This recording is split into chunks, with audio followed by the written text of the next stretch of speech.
दोस्तों नमस्कार। मैं मृत्युंजय आपका स्वागत करता हूं हमारे इस चैनल सटीक परामर्श में। और ये वीडियोस हम लोग इसलिए बना रहे हैं कि बहुत सारे जगहों पे ये जो न्यूज़ आ रहा है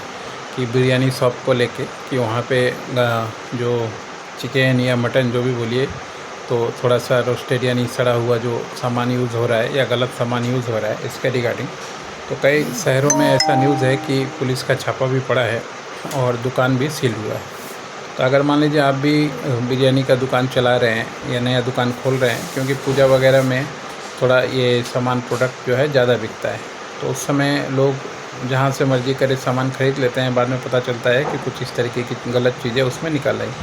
तो आपको क्या ध्यान रखना है, अगर मान लीजिए आप इस तरीके का कोई भी दुकान खोलते हैं तो अपना पेपर वर्क ज़रूर सही करके रखें, ताकि मान लीजिए अगर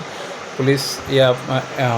फसाई दोनों के आदमी अगर आपके पास आते भी हैं तो आपके पास डॉक्यूमेंटेशन होना चाहिए। अगर डॉक्यूमेंटेशन नहीं है और सामान अच्छा भी बना रहे हैं, कोई फंसाना भी चाहे तो आपको फंसा सकता है। मगर आपके पास डॉक्यूमेंटेशन है, दुकान खोले हैं, उसका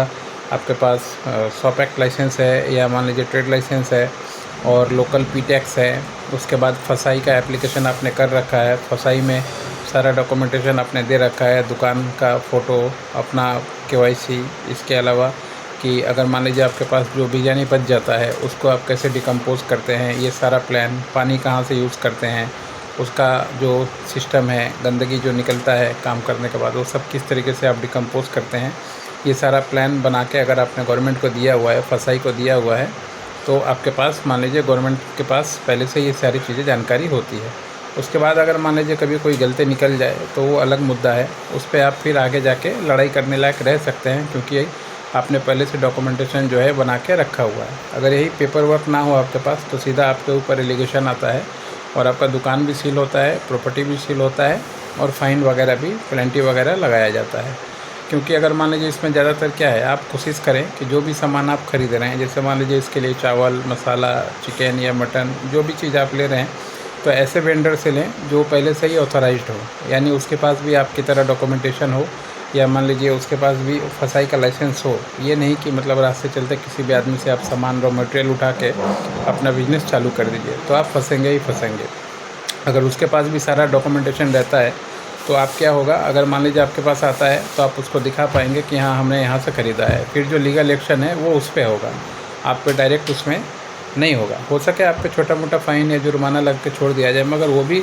उसके अंदर में आ जाएगा, दायरे में। तो जैसे ही उसको पता चलेगा कि नहीं वो भी दायरे में आ सकता है, तो वो इस तरीके का गलत चीज़ आपको देगा ही नहीं। क्योंकि बहुत बार जानबूझ के कि मान लीजिए आप 100 किलो ख़रीद रहे हैं, उसमें पता चला 2 किलो दे दिया, क्या पता चलेगा। ये सिचुएशन होता है और ऐसा लोग करते हैं। तो इसीलिए आप भी कोशिश करें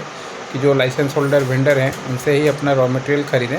और आप भी जो तरीका है गवर्नमेंट का जो लाइसेंस हम लोगों ने बताया आपको, ट्रेड लाइसेंस या पी टैक्स या फसाई का लाइसेंस या ट्रेडमार्क या ISO 14000 फूड मटेरियल के लिए सारा कुछ लेके रखें, ताकि आपको बिजनेस करने में